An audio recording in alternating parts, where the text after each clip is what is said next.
Every day when we're on the road, people around us endanger themselves and others by using their phones while driving.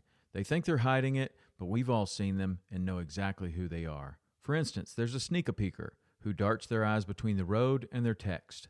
There's also the got a ticketer, looking upset because they just got a ticket for using their phone while driving. And what about the fast scroller who can't drive 5 minutes without updating their social media feeds? Or the night lighter who has that mysterious glow illuminating the inside of their car after dark. Do any of these sound familiar? If they remind you of yourself or someone you know, rethink your behavior before you find yourself becoming the fender benderer, the veering off the roader, or worst of all, the driver who killed someone. Put the phone away or pay. Paid for by NHTSA. Hey everyone, Will Cooper here, host of HuntStand's Make Your Mark podcast. Join us as we dive deep into the world of hunting and outdoor pursuits. We've brought together some of the most accomplished individuals in the industry to share their invaluable insights and experiences with you. But here's the kicker, it's not just about hunting tips and tactics. We're exploring how you can carve your own path, elevate your skills, and gain some wisdom from the best in the field. So whether you're a seasoned hunter looking to fine-tune your skills or a newbie eager to learn, our podcast has something for everyone. Stay tuned for more exciting guests and hotter topics. Don't miss out and subscribe to HuntStand's Make Your Mark podcast today and start making your mark in the great outdoors.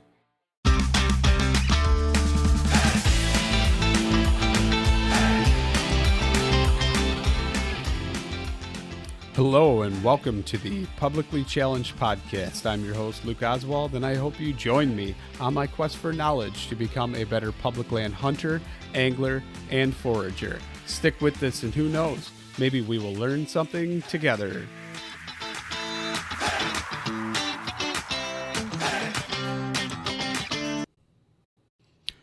All right, real quick before we get started on the show, I'm just going to talk about Treeline Academy.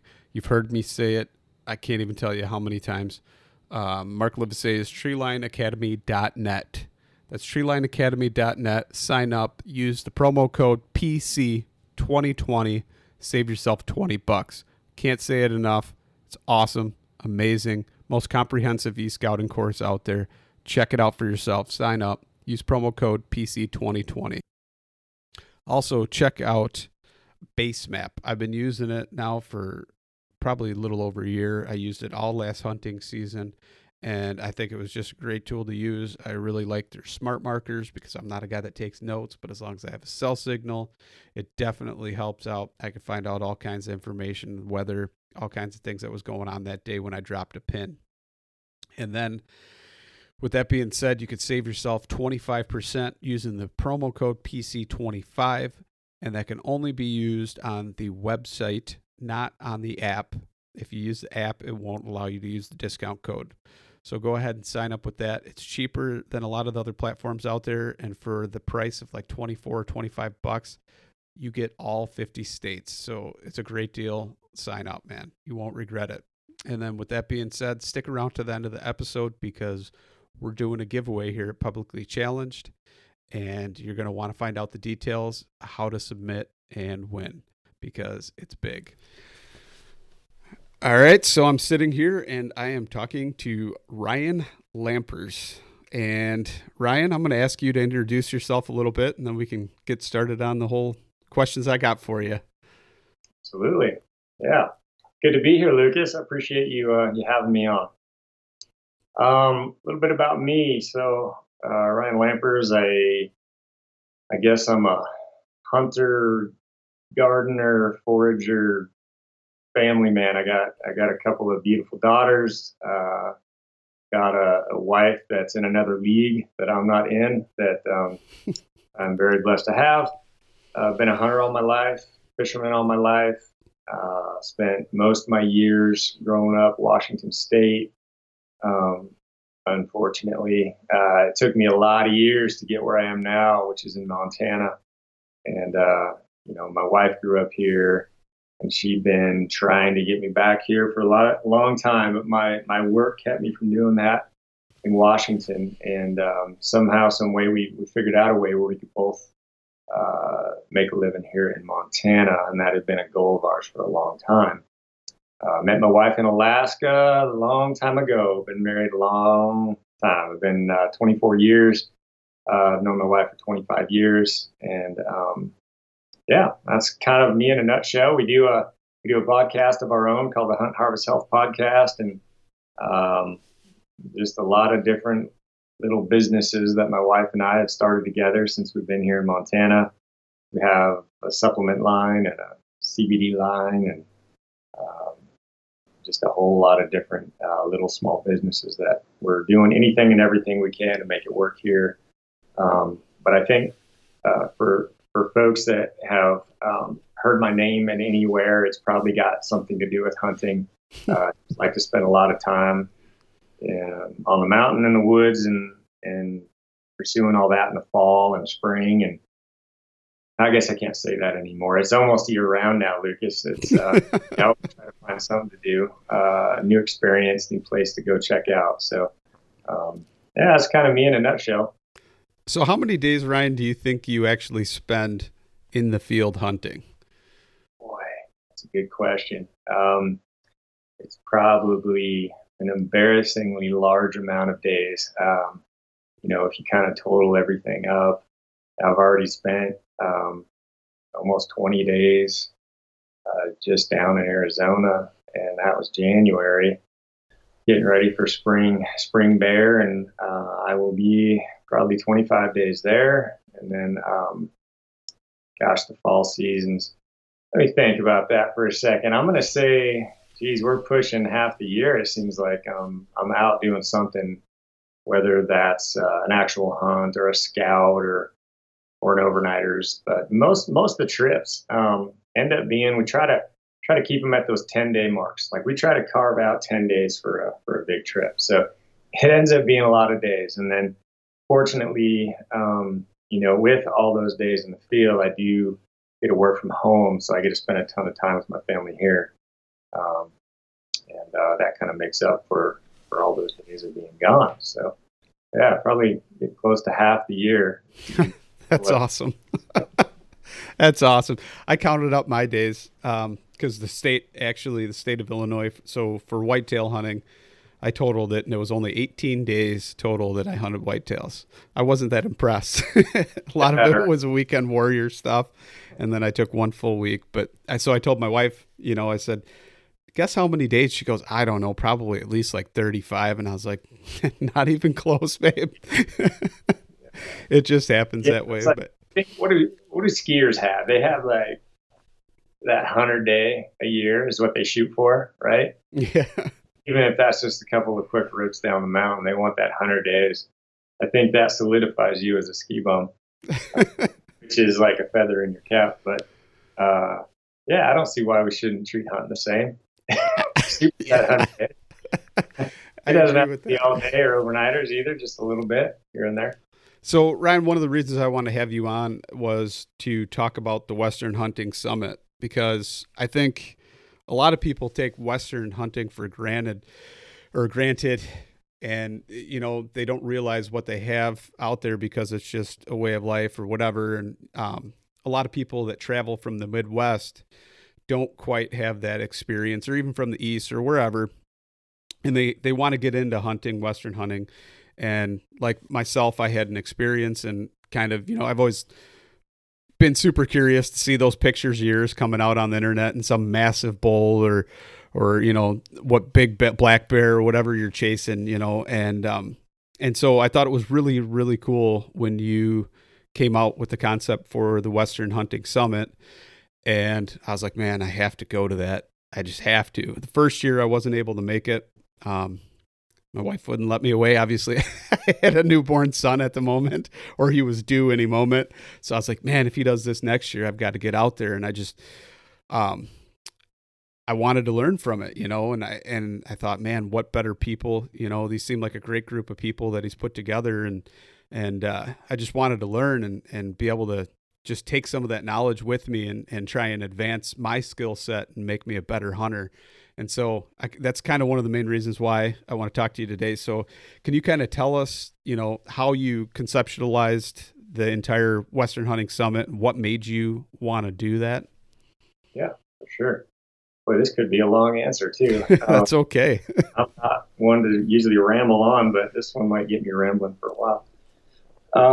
Yeah, so the summit, we've been doing this for a couple of years now. We're going on year 3, holding 3 summits again this June. And yeah, gotta shake your hand, when you came to the summit. And last year, I think what got us started in the Western Hunting Summit was, started doing a lot of talks on mentorship. We started getting invites from folks talking about the importance of it.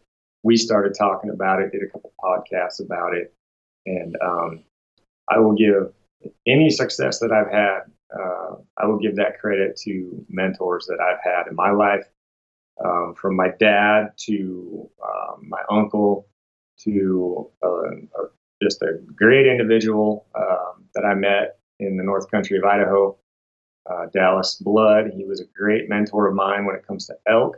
My dad taught me everything he knew when it came to fishing and just general hunting, bird hunting, deer hunting, and all the things. And fortunately, I had those people, those mentors, to kind of guide me, get me excited about it, get me interested in it, and kind of bring me into that space. And as Hill and I kind of got wrapped up in social media, which was not my idea, it was hers. She threw me into social media, but started realizing there's a lot of folks out there that are real curious. I think my initial impression of social was, man, this isn't as bad as I thought it would be, because there is a big community of folks out there that just love this thing that we do, that we never really get outside of our bubble with. We just kind of talk amongst ourselves, but once you get involved with the community through social or whatever, you realize there's a bunch of really cool, like-minded people out there. And it's also a place where people come to get questions answered. It's a great place to be able to reach out to anybody and everybody. I mean, you could pick your hunter out there that you have a ton of respect for. You could say Remy Warren. I mean, you could literally just get on there and send him a message, and he'll probably respond to you. And we start seeing a lot of messages from folks that maybe didn't grow up with hunting, they started a little later, or they had a lot of questions, had some gaps in where they weren't finding success. Success is an issue, or just lack of mentorship or lack of know-how. Just a lot of information missing for people to go out there. I think we can all agree that when there's once you kind of immerse yourself or get involved with something like the outdoors, you want to protect it. Once you get an understanding for it, it's quick to fall in love with it. And having people on board with hunting, hiking, just being outdoors, it's important. And so you don't really want to turn your back on people who have questions when it comes to this thing that we love to do. You want anybody and everybody to also appreciate it. And in turn, what happens in the end is they are willing to fight for it, protect it. And so, as social kind of grew on me, I realized there are a lot of people with questions, and there are a lot of people that weren't as fortunate as I was. Maybe they didn't have a father in their life. Maybe they didn't have, or they just grew up in an area that didn't lend itself to teaching them these things. They didn't have big mountains. And so figured, well, I have been real lucky in my life to be able to spend a crud ton of time in the mountains and on a variety of different hunts. Had some success just through the credit of people that I surrounded myself with. Like I said, my dad and these other gentlemen. And they helped me along the way. So my wife and I decided, wouldn't it be cool to create something where we can also kind of get out information to help people find success. And whether that's just questions with gear, whether that's just questions with, the deer hunting or bear hunting or whatever, and then also make it an experience that's kind of fun. Like it kind of shows people what we do year round through workouts, through hikes, to kind of make ourselves, you know, it gives ourselves the ability to do this thing that we love to do. A lot of what we love to do takes a lot of like physical activity, a lot of mental toughness and things like that. And so the concept was, let's bring in a bunch of different presenters who have a long history of success. They've got a ton of information in their heads. And let's bring those guys together to a summit and have them speak to those who have questions and answer those questions, also make it fun. And that's kind of what we did. I used to do these events. It's kind of like a Spartan race for bow hunters. It's called the Train to Hunt events. I did a bunch of those, competed in a bunch of those, met some really, really great folks through that event.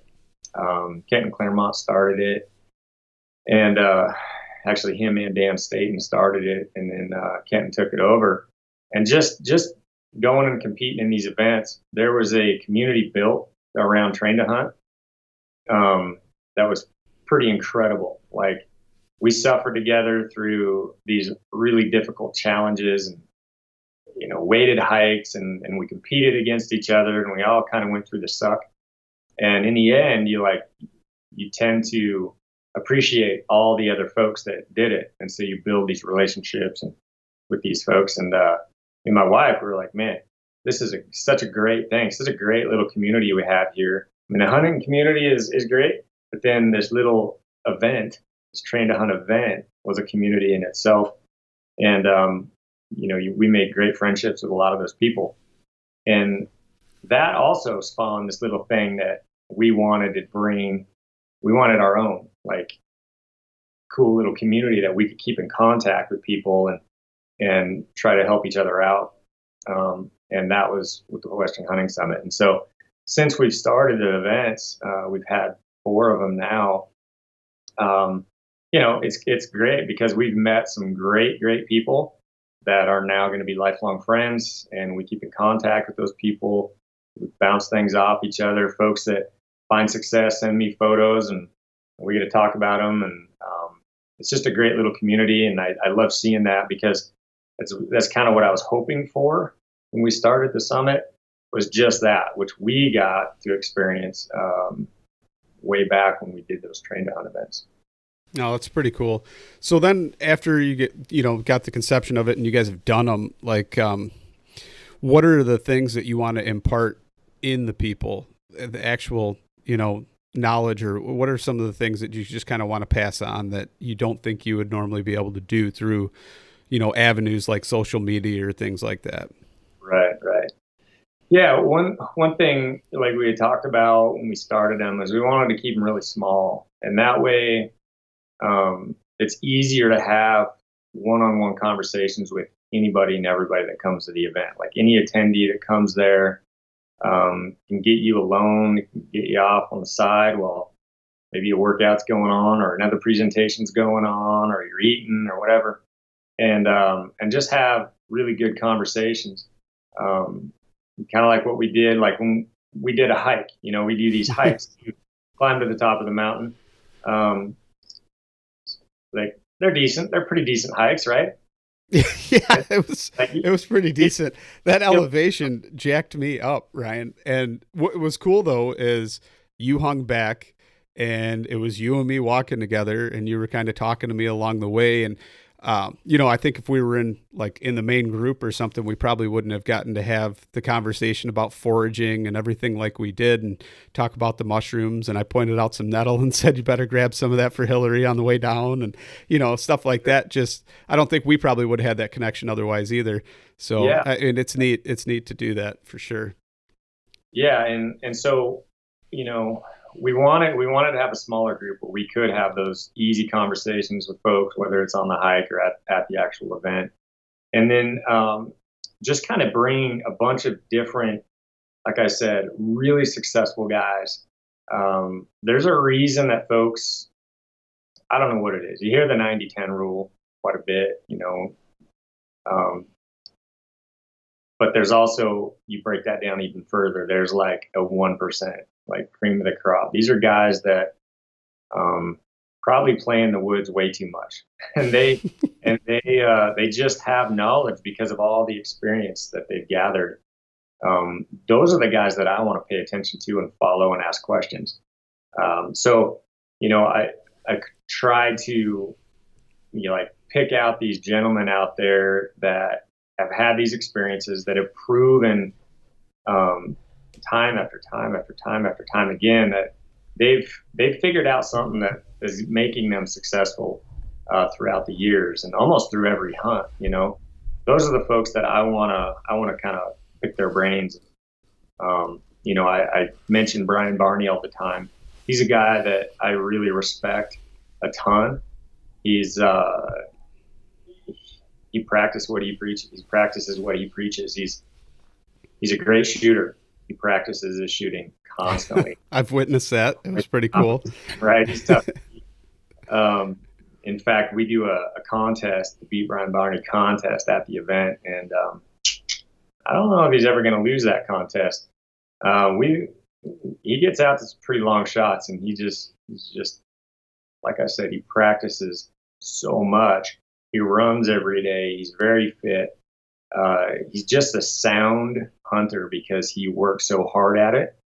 He's positive, which is another, really important piece to why he's successful.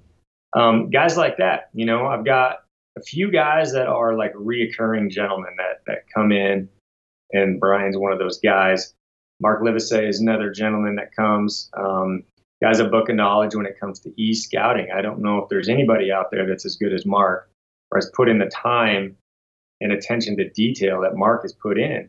It's incredible, the knowledge that he has when it comes to sitting there on a computer screen or six and just, the mapping that he can do and the ability that he has from a screen to locate elk and find elk areas and all this is really important. And he clarifies that in his course because he had a history of having to travel to these Western states where he wasn't just able to go drive there and spend 3, 4, 5 days scouting it. Like he needed some intel before he did that, or he's burning days. So I have guys like him there that they're the best of their craft. So I think just that. Like I wanted people to have folks to talk to and to listen to in a presentation who really were at the top of their game, and they've proven that through all the success they've had over the years. And then, a lot of this isn't just education. Like the education part of it is cool and it's fun and it's important. And I feel like a lot of the education comes not just from the presentations that we do, but from those conversations off to the side. There's a lot of questions that may not get asked in social media or answered on a podcast. But they're easy to kind of flow through a conversation when you're one-on-one with a guy on a hike or, eating a meal or just kind of sitting in the backdrop. Well, And yeah, That's like I remember standing on the mountain, eating breakfast, talking to Brian Barney, and looking at the landscape in front of you so you could actually point out features. And I was asking him like, okay, say there was an elk there, and how would you approach him, with the wind coming this way or whatever. And I mean, him being able to break that down and talk to you and tell you, okay, well, I'm not going to just go try and make my move on him now. I'm going to wait him out, see where he goes. Say he goes over here into that little thicket. I'm going to wait until he goes in there. Then I'm going to kind of make my move and wait until he gets up again. And, thinking about the thermals, telling me where he'd place himself on that hill is something you could never do with just words on a computer screen or a cell phone or anything like that. And I think that information is like invaluable. It's something you really can't get anywhere. So, it's that mentorship, like we mentioned in the beginning of the podcast, that I would have never been able to conceptualize that by somebody talking to me without having the landscape in front of me, for sure. Yeah, it's true. I think when you have somebody on the mountain or, in person, it makes a world of difference when you're just talking, like you're just having a conversation, and all those little nuanced questions that you might have can get answered. And if you have the right person answering them, it can be very valuable. So my job is to try to get these guys that are really good at that and really good at educating, and they've got a track record of success.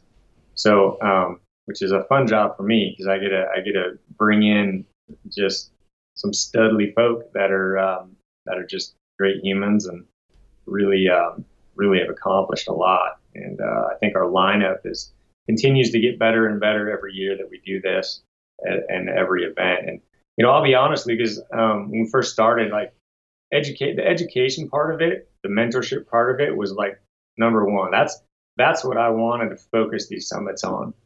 And since we've been starting them, I'm trying to tweak them. I want to make them better. And I feel like it's almost I don't even know if it's a 50-50 now. Like I want to make it more of a fun experience with some education. So we're doing a lot of different things this year than we did last year.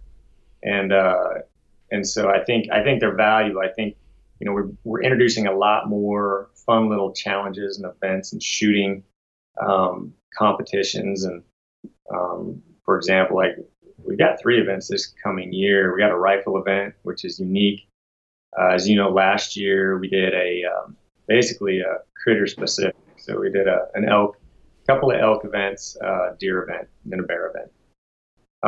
Now this year we're doing more of a weapon seasonal type specific. So our first event this year is a rifle event, which a lot of guys are, that's their jam. Like they're out there late October, hunting through November through the rut with a rifle. And so we're going to speak to that. We're going to speak to that specifically. We're also going to work on like shooting, target panic, not just with a bow, but with a rifle. There's a lot of guys that think they're really, really good with a rifle, and then everything falls apart at the shot, just like with a bow. Yeah. And so, like this year I'll have Joel Turner there. He's going to be there for at least a day each event. So even during the rifle event, Joel's there. The guy is a really good teacher. He might intimidate you a little bit with his tactics, but I think they're unique and important, and they really like imprint how you should think about your shot versus just going through the motions. And I think a lot of people just do that. And Joel's a great shooter, both rifle and archery. So I've got him coming out. We're going to be shooting steel with the rifles. He's going to work with folks for a day doing that. And the archery events, we're also going to be doing a lot of just technique, archery shooting challenges. We'll have a 20 target course set up on the mountain, the same mountain that we hiked last year. There's going to be targets set up. We're going to be doing some hiking and shooting, similar to like some type of a challenge course. Maybe it's a mountain challenge or attack event, but not at that level. But we're going to have 20 target course set up, and we're going to go through that and have some fun with it. Then we've got a lot more hands-on, fun little type things that we're going to be doing this year, not just so much sitting there and presenting as in a classroom setting like we have in the past. There is going to be some of that for sure, but we're going to try to limit that and spread those presentations out a little bit, so we have a little more hands-on type fun. So backcountry medical is going to be a big topic. It's one of the things that people ask me about a lot in the surveys that we would send out after the summits.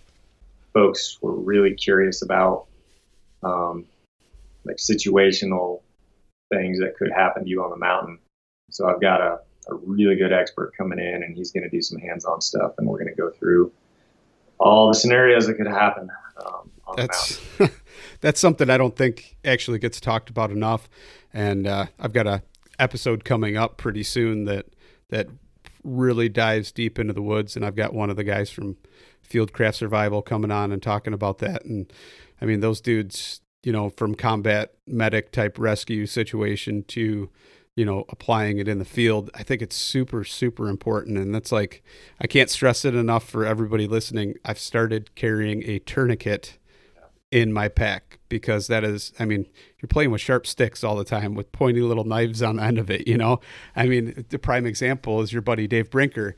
And, you know, what happened to him, an arrow fell out of his quiver and ended up stabbing him in the leg. I mean, it just happens. And luckily they were able to improvise, him and Corey. But, I mean, can you imagine if they didn't have anything like that to try and slow that bleed down? It would have been... If Dave would have been by himself that day, he might have had a really difficult time. Yeah, it could have went ugly really fast. And yeah, just imagine if you were solo hunting and you know, maybe it's not an arrow that fell out of your quiver, but we've all been in, you know, deadfalls like after a burn. I mean, how many sharp sticks are you walking over up and over logs? And I don't know. It feels like you see thousands of them, and I always feel fortunate to come out unscathed. Like I've been very lucky. I've been probably the worst at having a really good medic kit with me on the mountain. And the only reason is because I've been lucky and haven't had any kind of a major circumstance back there that, but I mean, a smart person would, you know, have that before it happens, right? So I need to up my game when it comes to that as well. But I know a lot of people, you know, every year somebody hurts themselves and or cuts themselves really bad. And, you know, if you're a solo hunter or if you're just in the mountains deep and you know, that could be a deer hunt, bear hunt, elk hunt. It takes quite a bit to get out of those mountains. And, you know, I know, like I always say, well, I've got this little Garmin on me. I can just push the SOS button, but maybe you don't have time for that. And so there's a lot of things that I feel like we should all get better at. And I think backcountry medical is probably one of those, like having a tourniquet, very important. How many times I've been really, really close to, you know, gouging myself to the point of maybe not being able to make it out. But I know a lot of people have gotten some pretty ugly punctures, and you just want to be able to take care of it. It's important. Yeah, absolutely. Especially, I mean, it seems like a lot of people, you know, maybe used to carry some of that stuff, and then all of a sudden they just want to be ultra light and shave weight and say, oh, well, I scrapped this, I scrapped that. You know, I don't really need that. I'll just carry a couple Band-Aids and, you know, some tape, because I can use tape for everything, you know. But I mean, some of those things you kind of got to with your backpack, right? Like if you're a backpacker, you know, generally, if you're starting out, your pack is way too heavy. And then if you follow guys that have done it for a long time, they say, well, if you haven't used it in so many trips, ditch it. Well, one of the things that ends up getting very, very lightweight is your medical kit. And that's probably the one piece that we shouldn't ditch, the gear that we're not using. But I'm guilty of that 100%. Yeah, I don't remember seeing that when you did your bag dump. I didn't see a very detailed medical kit, Ryan. Limited kit. I think I've got some wound seal. I've got some bandages. I've got some wrap, a couple of Band-Aids, and, you know, some, you know, pills for this and that. But that's about it. I just don't have a very beefed up kit. And then some of the places that we go, that's probably a really bad idea. Well, I mean, you could always push the SOS button, but you got to stay alive long enough for him to get you out too. So with that being said, let's transition a little bit, get off the scary stuff and get back to the more positive stuff. So I've kind of noticed a trend, and I've talked to our buddy Mark about it recently. The whole thing with, you know, elk tags maybe becoming scarce or limited for out-of-state travelers. But it seems like there's still a decent surplus of bear tags. So it's got my gears turning and trying to maybe consider doing a bear hunt or something instead, or in lieu of an elk hunt if you don't get to elk hunt every year.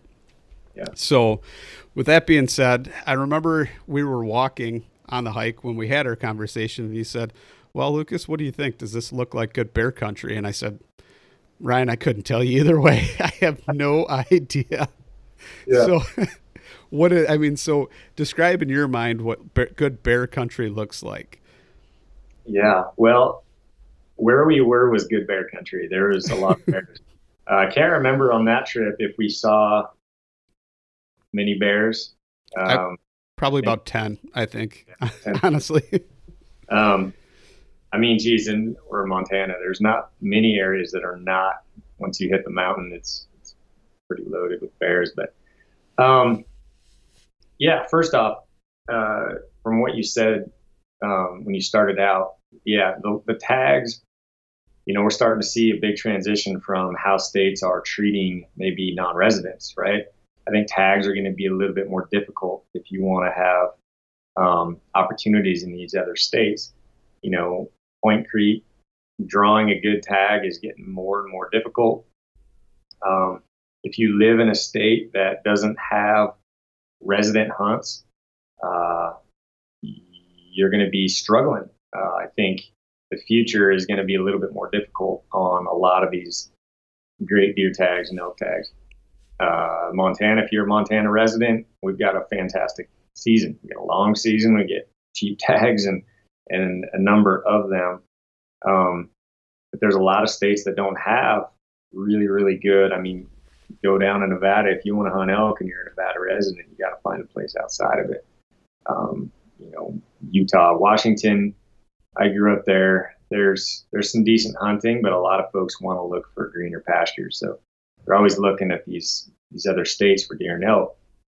But one of the things that we've been doing, we've done some videos, Brian Call and I, kind of highlighting bear hunting and why we love it so much. I mean, I can't really say, like, for folks that have followed me, I guess, mule deer hunting is my passion. I love mule deer. I just love where they take you. I love the hunt. I love the chest game up in the high country for mule deer. But it's not very far down the list is bear hunting in the springtime, because it does bring you to those same type places. You're traipsing around big mountains, top of the world, glass and big country, and it's a great time of year to be out there. The snow line's going up.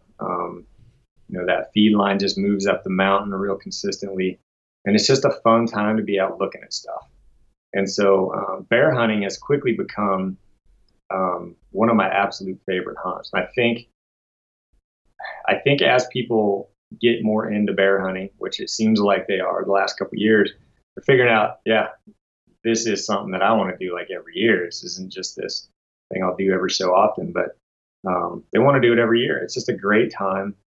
And there are bear tags pretty readily available in a number of states. Not every state is like that. A lot of states have fall bear hunts. Like I said, I came from Washington State, where very limited tags to pull a good spring tag. It's quite a few years in between pulling a good spring bear hunt tag. So you either travel or you resort to hunting bears in the fall, which that's what I did in Washington. Every year I'd hunt those bears in the fall. And what you're looking for in the fall is completely different than what you're looking for in the spring, completely different. So what I loved about those fall hunts is it brought me to the top of the hill, which, our season back there would open, used to open August 15th. I think they've backed it up to August 1st now. So, the berries are right on the cusp, if not at the ready in mid-August to late August, those huckleberries high up on the hill. That's where I would focus my efforts, because you find those berry-fed bears up at the top of the mountain, and that is going to be one fat, rich, delicious butterball of a bear. And it's just kind of cool being up in that country. It's kind of the openings. It's not tree line. We didn't have. It felt like tree line. If you were up at 6,000 to 7,000 feet in these big berry fields, you're in some pretty incredible places. There's a lot of the places that I would chase those bears. There's goats to look at, and blacktail and things like that. But big giant berry fields sometimes would hold not just one, but there might be 4 or 5 different bears working that same berry patch. And it's just a great time. But that versus spring, it's hard to say which one is better. I really love that fall season because those bears have put on a lot of weight. Like, they've carb loaded all summer, And once they get on those berries, it doesn't take much. Where I've had bears where you're literally going 5 inches down their backbone just to try to get to the back strap, right? The meat. You're going through that much fat, and that fat is really valuable as well. And those fall bears give you a lot of fat. If you're interested in rendering down bear fat and using that for a variety of things, which is what we do, fall bears are hard to beat. So that's one of the things that I would look for. Avalanche chutes, big berry fields that had a lot of, I mean, you're inevitably in Washington State, it was a lot of scrub around it, just nasty, big, dark north slopes, rocks, and then berry fields somewhere close. And those can be really, really productive. And it was never really difficult to find bears in the fall because those berries are where it's at. Spring, it's a little bit different, obviously. They're just coming out of hibernation. And so, we'll start chasing bears late April, mid to late April, depending on the elevation that you're at. Did some spring hunts back in Washington State where, by mid-April, some of those giant bears, some of those big old boars are out and feeding. Whereas once you get a little more elevated out into Idaho, Montana, it's a little bit later in the game, unless you could find some lower elevations, say between 3,000 and 4,500 feet.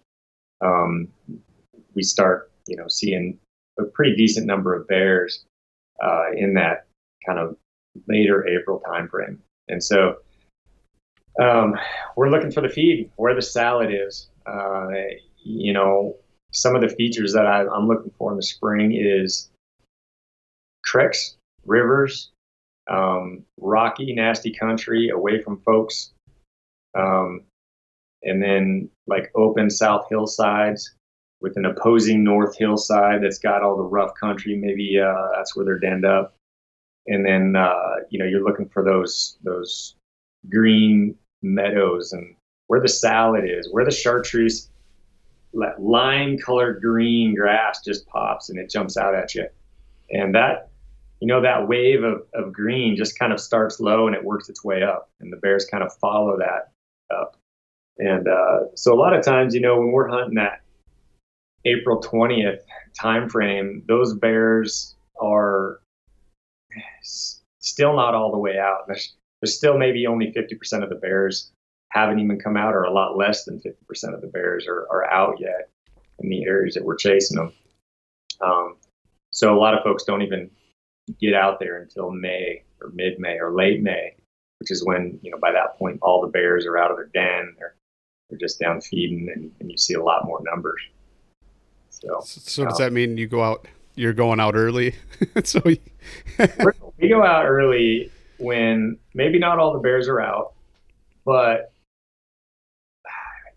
the ones that are more concentrated. So they're easy to find, is how I would put it. And honestly, I don't know if there's anything to this, or maybe somebody would disagree, but I feel like some of those older age class boars are out in the beginning, and they're slow moving, and they're hitting a target, like a spot of grass, a meadow, an area of the mountain, and you'll tend to be able to pick those bears up day after day after day, and they'll go back to those same areas, and they're just not moving around as much. It gets a little more difficult to find those real old giant bears as you get close to June, close to that rut. Usually that rut kicks off right around that first part of June, and then those big old boars are moving, and a little bit more difficult to get on them and actually take them. So what would you classify as your favorite then for the bear hunting? Would it be in the fall, or would it be the spring? It's tough to say. I like both. I think when it comes to the table fare, I would prefer a fall bear. I'd prefer they were parked on a berry patch for a week or two, just carb loading and getting all fat and gooey, and getting a lot of good fat off of that bear. You're also going to get some really, really good high quality meat off that bear. But spring time frame, I love that time frame when you're out there finding them just as they come out of their den. maybe you're at snow line, maybe they're down close to a river somewhere, a creek or water, wherever that green grass is starting to pop. I don't know. I don't know if I could answer that question, Lucas. They're both fun hunts. I just Not, like not only that, but in the spring you can actually pick morels too, so that kind of helps, right? that is true. Yeah. In fact, last year, geez, I picked a huge bag of morels going in on this bear hunt. Hiked a number of miles getting in this place, and there was a fresh burn. Picked a crud ton of morels. Ended up using the game bag, hung them up, and dried them. They basically just dried out. Had plenty of airflow, and then ended up getting a couple bears. Worked back to that game bag, plucked it off the deal, kind of rehydrated them, and cooked them up, and just ate that big old bag of morels with fresh bear meat. Oh, Lucas, it's pretty hard to beat. I imagine rehydrating them or reconstituting them as you're cooking them in the bear fat would be pretty good. Yeah. Definitely. So, what's kind of like once you get to bear? A lot of people, I'm sure they have an aversion to bear meat, right? So, what would be some of the things you would tell them to do? Like, I know a lot of people say cook the hell out of it because you might have trichinosis in it or something like that. But to me, it seems like abuse to almost any meat if you cook it like that. Yeah. Let's speak to that for a while, because bear meat's different. It has like its fans and it's got its haters. I've never in my life had a bad bear, but most of the bears that I've consumed have been high country, berry fed bears and spring bears that they're not eating rotten fish. And to be honest, I'm not even hunting bears that are eating around skunk cabbage and things like that. There's areas that have a lot of that, and they'll focus on skunk cabbage and dead salmon in the fall and all that. And okay, I could see that those may have a bit of a foul flavor to them. I've just never run across them. I'm hunting areas that don't have that. So, I can't for the life of me figure out how somebody would take meat off of any fall berry fed bear and not like that meat. Could they have trichinosis? Absolutely. That's one thing you never want to eat raw bear or undercooked bear. You always want to jack that up to 160 degrees, 165 degrees internal temperature there, and you just want to make sure you don't have to cook the snot out of it. Just make sure it's well cooked, like it's hit that point where there's no pink in there. If you're throwing it on a Weber Traeger or whatever, you just got to get that internal temp to that level. Now, here's the one thing that a lot of people don't know about bears, and it sounds like if you cook the snot out of it, it's not going to be very good, because most wild game is really lean. Like venison is really lean. Deer and elk, if you cook the crud out of it, it's not very good. It kind of sucks. True. You've screwed it up. Bear's not like that. Bear has a pretty good amount of fat or grease in it, and you can cook the snot out of it, and it's still really, really good. It doesn't get tough as leather, like a really a deer, mule deer, or a whitetail, or an elk that's really, really leaned out. That will get overcooked, and it's going to be hard to chew on. Whereas bear, man, you literally overcook it. You think you overcooked it, and it's still really good. We could do an hour on how to cook bear, sear it, and then get that temperature up. But what I would say to folks is, because when I grew up, my dad, that's what he heard was bear was nasty. Like you shoot a bear, you get the hide and you get a rug out of it. And so that was my opinion of bear growing up.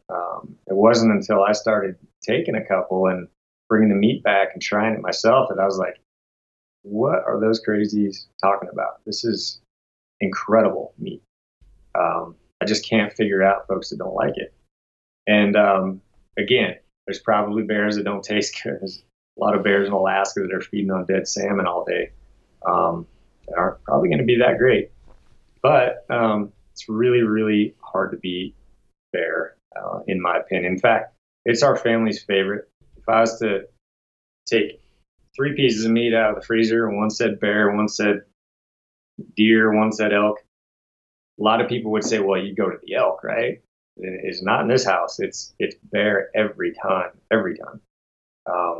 And that's having a wife that, like, she was really hesitant to even eat bear, a long time ago, but she loves it. We all love it. It's really good. It's just, I think there's just some things that we've heard growing up that it's just gotten a bad rap. But I'll challenge anybody to go get a nice fat fall bear in the mountains that's been feeding on berries and not think that meat is absolutely fantastic.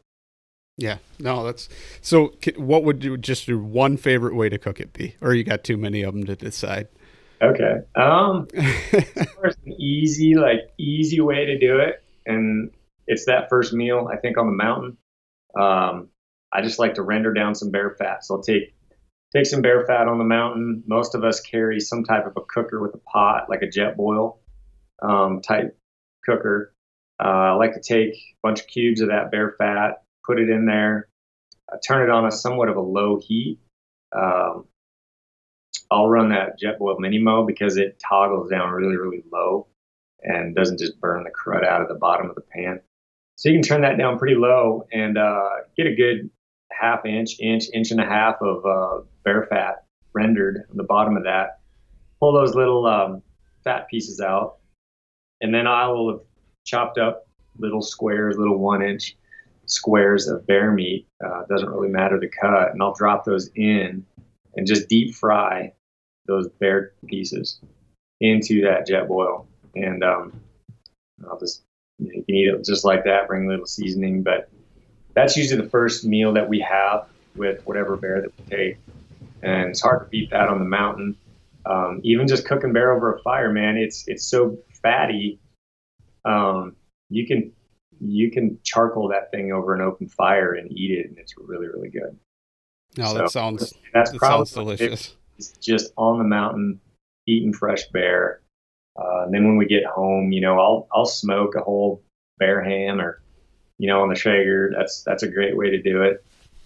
Or, a lot of things on the Traeger.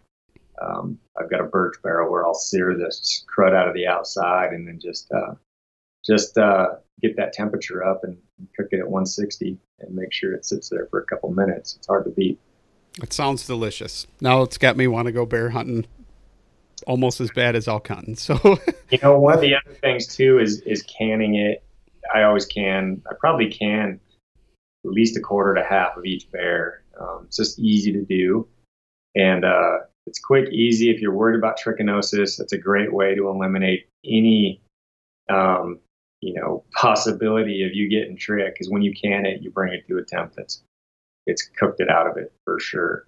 And all the meat that you put in that pressure canner is going to come out really, really tender. And when you cook a meat like a bear in a pressure canner, there's a lot of fat and it just stays in there. So it's just got really, really good flavor to it. Not to mention it's shelf stable for a very, very long time. Yeah, I know people that have eaten it like 5-6 years later. It's still good. So that's awesome. And if you lose your freezer, you don't lose your bear, right? So that's a win-win. With bear is, the fat on it is really good if rendered down. But if you don't, like if you're trimming an animal similar to deer, you kind of want to get all the fat off, right? And all the sinew and all that. With a bear, it's extra important. Like that fat will go rancid on you. It doesn't take that long. So if you don't trim the bear really well as it goes into the freezer, you're going to have a foul taste if you don't get all the fat off of it. Now it doesn't go bad once you've rendered it, but if you just have fat left on it, and the other thing is bear has so much fat just built into the meat, it doesn't have the shelf life that lean meat does in a freezer. Just how that works. And good information for sure. Yeah. And so it's another good reason to just kind of, eat up that bear first and then go to the elk and the mule deer later. Awesome. So with that being said, and we talked about the Western Hunting Summit, I guess I'll just make an announcement here on the podcast. If anybody's interested or curious, I don't have all the details worked out just yet as far as how it's going to work, but I will be giving away a spot to the Western Hunting Summit, and you can hang out with Ryan and all the other good people he talked about, and just get an awesome education and further your hunting ability. So, absolutely, yeah, you were gracious enough to grab a spot that you're going to give away, a scholarship spot, which we're very appreciative for you doing that. It's very nice of you, very kind of you to do that for someone.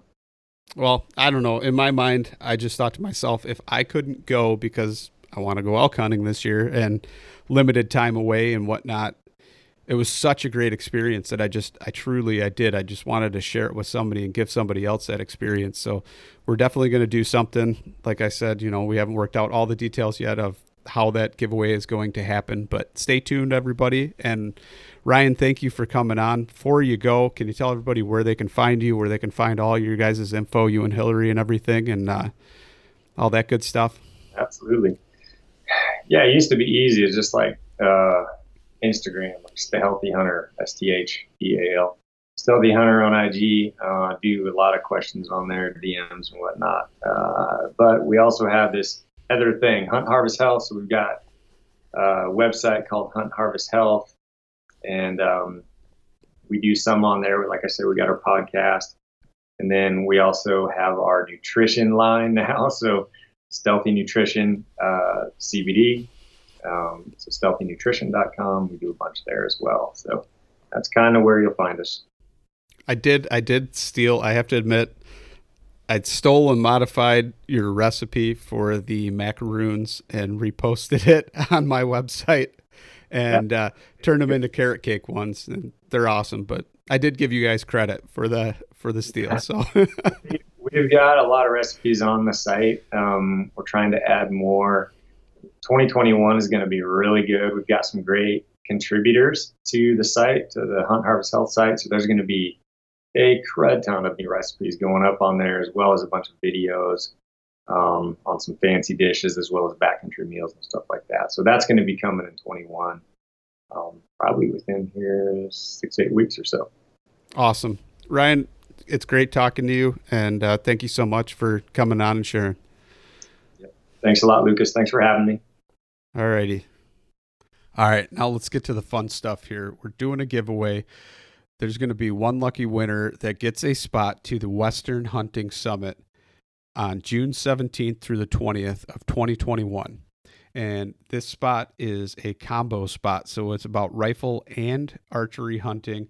There's going to be Brian Barney there, Cody Wilson, Hillary Lampers will be giving advice on health and fitness. Jason Matzinger is going to be there. Joel Turner is going to be there giving advice. Mark Livesey is going to be doing the e-scouting stuff. And you got Mountain Tough Fitness, Robbie Denning. I mean, just the list goes on and on. So, I mean, it's something that is just going to be amazing. It's going to further anybody who's a hunter or wants to, learn more about Western style hunting. It's going to be an amazing course. So with that being said, what they need to do is they need to follow Publicly Challenged on Instagram, and they also need to follow the Western Hunting Summit. And then I want everybody that wants to be entered in, put your social media handle in an email and send it with one paragraph of why you want to go, or you can submit somebody else and just make sure they follow Publicly Challenged and Western Hunting Summit on Instagram. And just make sure you put that handle in the email, and in one paragraph, just tell why you believe that they deserve to go or something like that, or why they want to go. And you do that, and we're going to pick a winner here, and one person is going to get to go. They still need to be able to travel to get there, and they need to, however that is, whether it's fly or whatever. And then once they get there, have their own gear as far as camping. You could bring a trailer and camp. You can tent camp. You can do whatever. It's all going to be at the same site, so you don't really have to worry about any accommodations once you get there. Just worry about getting yourself there. And I think meals are going to be included with that too. So check it out. Listen to this episode. Obviously, if you're listening, you know the rules, and then just follow our social media, the Western Hunting Summit social media, and submit that email. Make sure you leave your social media handle and just one paragraph saying why you want to go or the other person deserves to go. And we look forward to picking a winner. Hey everyone, Will Cooper here, host of Hunt Stand's Make Your Mark podcast. Join us as we dive deep into the world of hunting and outdoor pursuits. We've brought together some of the most accomplished individuals in the industry to share their invaluable insights and experiences with you. But here's the kicker. It's not just about hunting tips and tactics. We're exploring how you can carve your own path, elevate your skills, and gain some wisdom from the best in the field. So whether you're a seasoned hunter looking to fine-tune your skills or a newbie eager to learn, our podcast has something for everyone. Stay tuned for more exciting guests and hotter topics. Don't miss out and subscribe to Hunt Stand's Make Your Mark podcast today and start making your mark in the great outdoors.